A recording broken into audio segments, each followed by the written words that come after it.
श्री स्वामी समर्थ. नमस्कार मित्रांनो, आज आपण खूप सुंदर अशी एका गरीब व्यापाऱ्याची कथा बघणार आहे.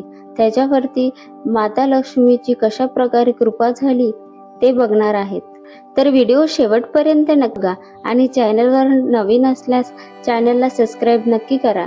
प्राचीन काळी सत्यनगर नावाचा एका सुंदर गावात धनसंपत नावाचा एक गरीब व्यापारी राहत होता. तो अत्यंत प्रामाणिक आणि परिश्रमी होता, पण त्याच्या घरात सदैव गरिबी होती. त्याच्या दुकानात नेहमी मंदी असायची आणि कितीही प्रयत्न केले तरी त्याच्या आयुष्यात समृद्धी येत नव्हती. धनसंपत रोज लक्ष्मी मातेची पूजा करायचा, पण त्याला मनात प्रश्न पडायचा, मी एवढ्या श्रद्धेने पूजा करतो तरी माझ्या आयुष्यात धन का टिकत नाही. एका अमावस्येच्या दिवशी तो खिन्न मनाने आपल्या दुकानात बसला होता. त्याच वेळी एक वृद्ध साधू त्याच्याकडे आला आणि म्हणाला, बाळा, आज फाल्गुन अमावस्या आहे. जर तुला लक्ष्मी मातेची कृपा मिळवायची असेल तर गरिबांना अन्नदान कर आणि पितरांना तर्पण दे.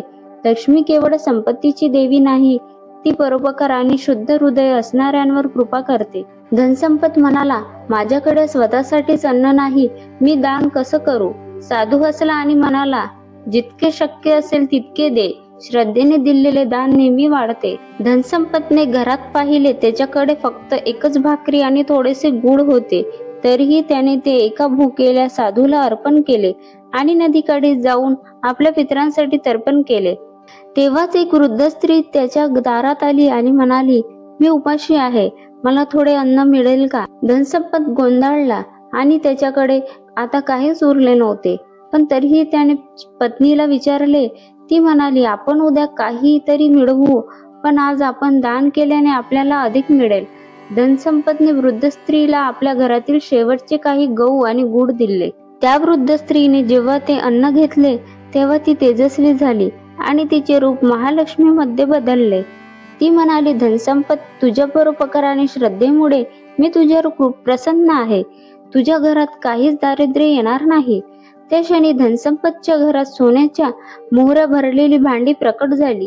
त्याच्या दुकानात अचानक ग्राहकांची गर्दी होऊ लागली आणि काही दिवसातच तो गावातील सर्वात यशस्वी व्यापारी बनला. तेव्हापासून धनसंपतने दरवर्षी फाल्गुन अमावस्येला दानधर्म आणि पितर तर्पण करण्याचा संकल्प घेतला. फाल्गुन अमावस्या ही पितरांचे आशीर्वाद मिळवण्याची आणि त्यांच्या आत्म्याला शांती मिळवून देण्याची एक महत्त्वाची तिथी आहे. या दिवशी श्रद्धा आणि दानधर्म केल्याने जीवनात सुख समृद्धी येते असे मानले जाते. फाल्गुन अमावस्येच्या दिवशी पितरांसाठी तर्पण, पिंडदान आणि श्राद्ध करणे विशेष फलदायी मानले जाते. यासोबतच गरीब आणि गरजू लोकांना दान करणे, तसेच गाय, कावडे, कुत्रे आणि मुंग्यांना भोजन देणे हे देखील शुभ मानले जाते. या दिवशी भगवान विष्णूची आणि त्यासोबतच माता लक्ष्मीची पूजा करणे आणि उपवास करणे देखील महत्त्वाचे आहे. असे मानले जाते की या दिवशी केलेले धार्मिक कार्य पितरांना प्रसन्न करतात.